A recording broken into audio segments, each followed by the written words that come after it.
දුප්පත් මිනිසා සහ මායා මුට්ටිය. එදිනෙදා වේල පියවා ගැනීමතවත් ආහාරයක් හෝ මුදලක් නොමැතිව මේ දුප්පත් අඹුසැමි යුවල දැඩි ලෙස දුක් විඳා. එක් සැන්දෑවක කරුණාවන්ත මහලු භික්ෂුවක් ඔවුන්ගේ පැල්පතට වැඩම කළ අතර ඔවුන් විඳින දුක උන්වහන්සේට දැකගත හැකි වුණා. ආපසු වැඩම කිරීමට පෙර උන්වහන්සේ ඔවුන්ට ඕනෑම ප්‍රමාණයකට ආහාර මවා දිය හැකි මායා මුට්ටියක් ලබා දුන්නා. ඔවුන් එම මුට්ටිය බිම තැබූ සැනින් ඒ තුල ප්‍රණීත ආහාර පිරී ඉතිරී යන්නට පටන් ගත්තා.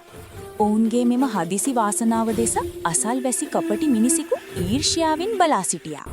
ඉතින් එක දවසක් යුවල නිදා සිටි අතරතුර මධ්‍යම රාත්‍රියේදී මේ කපටි මිනිසා හොර රහසේම මුට්ටිය සොරාගත්තා. කපටි මිනිසාට හොඳ පාඩමක් ඉගැන්වීමට සිතූ මුට්ටිය කපටි මිනිසාගේ මුළු නිවසම ආහාරවලින් පිරී යනතෙක් එම මුට්ටිය නොනවත්වාම ආහාර නිපදවන්නට වුණා.